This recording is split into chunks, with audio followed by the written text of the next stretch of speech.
Suppose, she whispered it horridly, that Mr. B.F. Pinkerton arrive.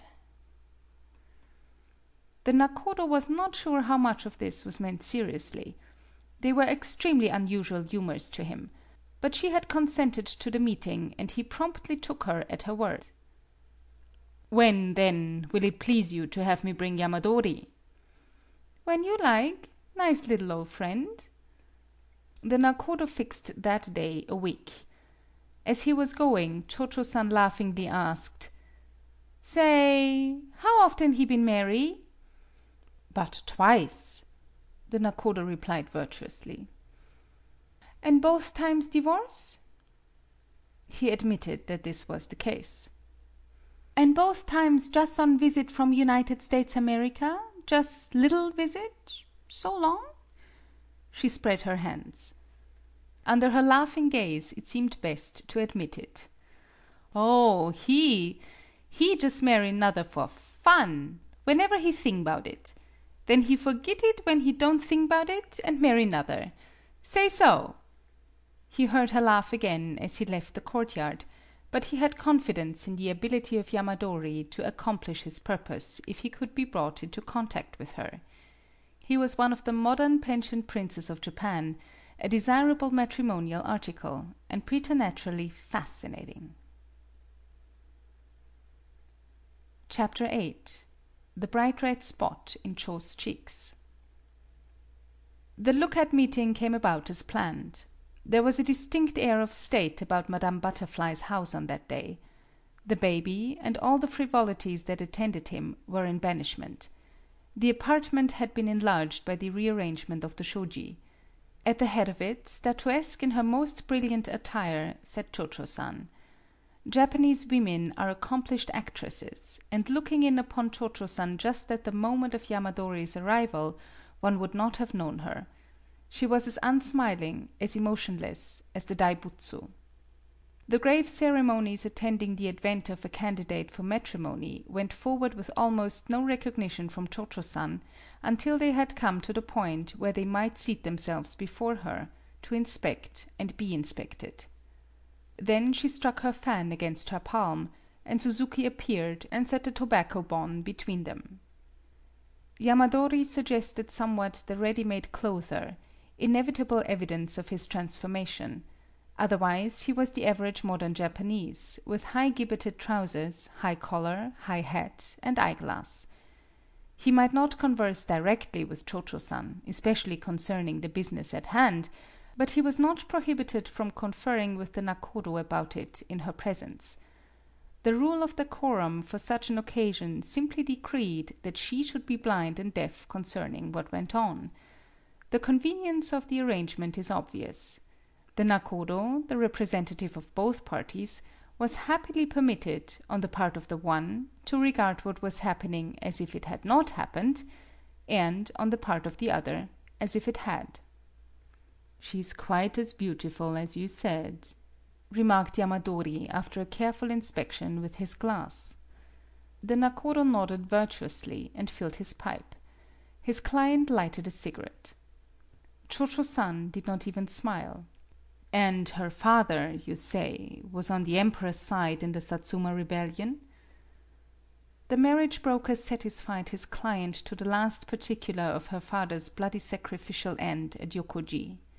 "And you have told her faithfully of me?"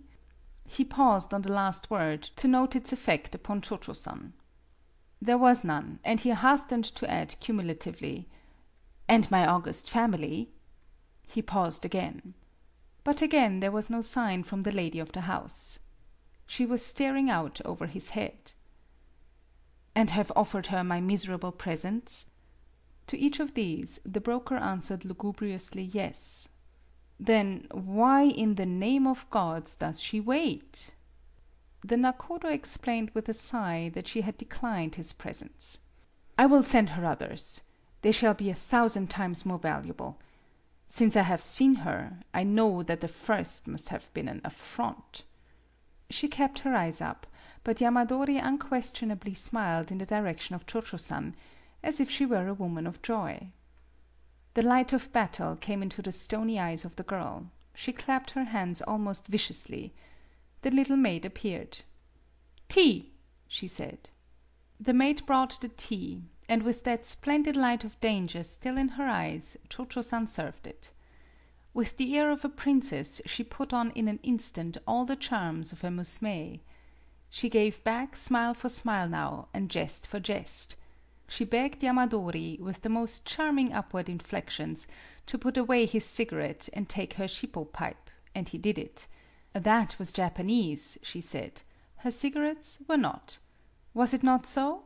With a resistless movement toward him. She let him touch her hands in the passage of the cups. She enveloped him with the perfume of her garments. She possessed him wholly in one dizzy instant. "I will give her a castle to live in," said Yamadori breathlessly. The nakodo sighed. Cho-Cho-San refilled his pipe with an incomparable grace. "Ah," she permitted her lips to breathe, very softly. "She shall have 1,000 servants." There was no audible response from the nakodo, but his eyes gleamed avidly. Cho-Cho-San returned the pipe, smiling dazzlingly. It seemed almost yes with her. "Everything her heart can wish!" cried Yamadori recklessly. The nakodo turned beseechingly toward the girl. She lifted her eyebrows. He did not understand.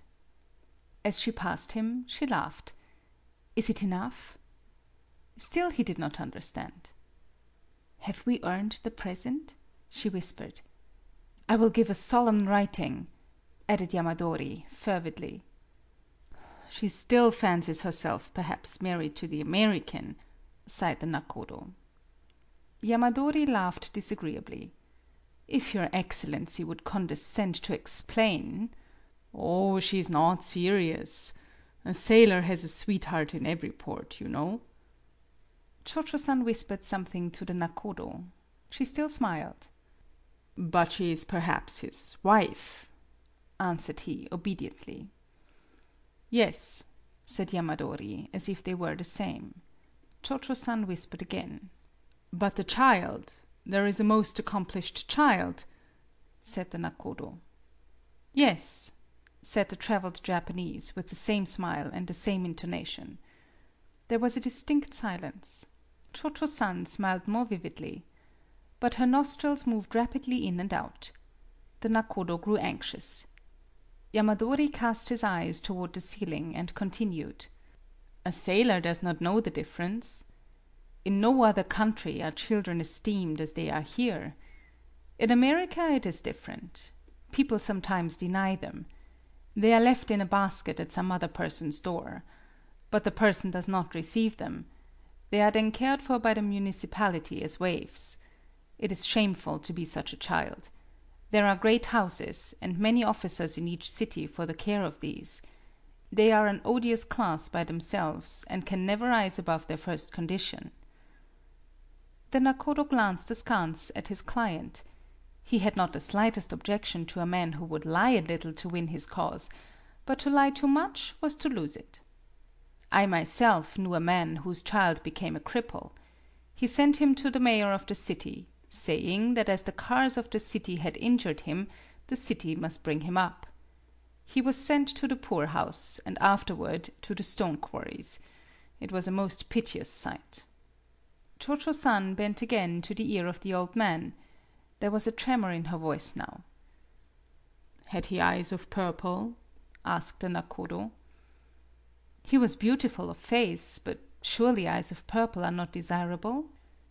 Yamadori brought his own down from the ceiling and leveled them at Cho-Cho-San.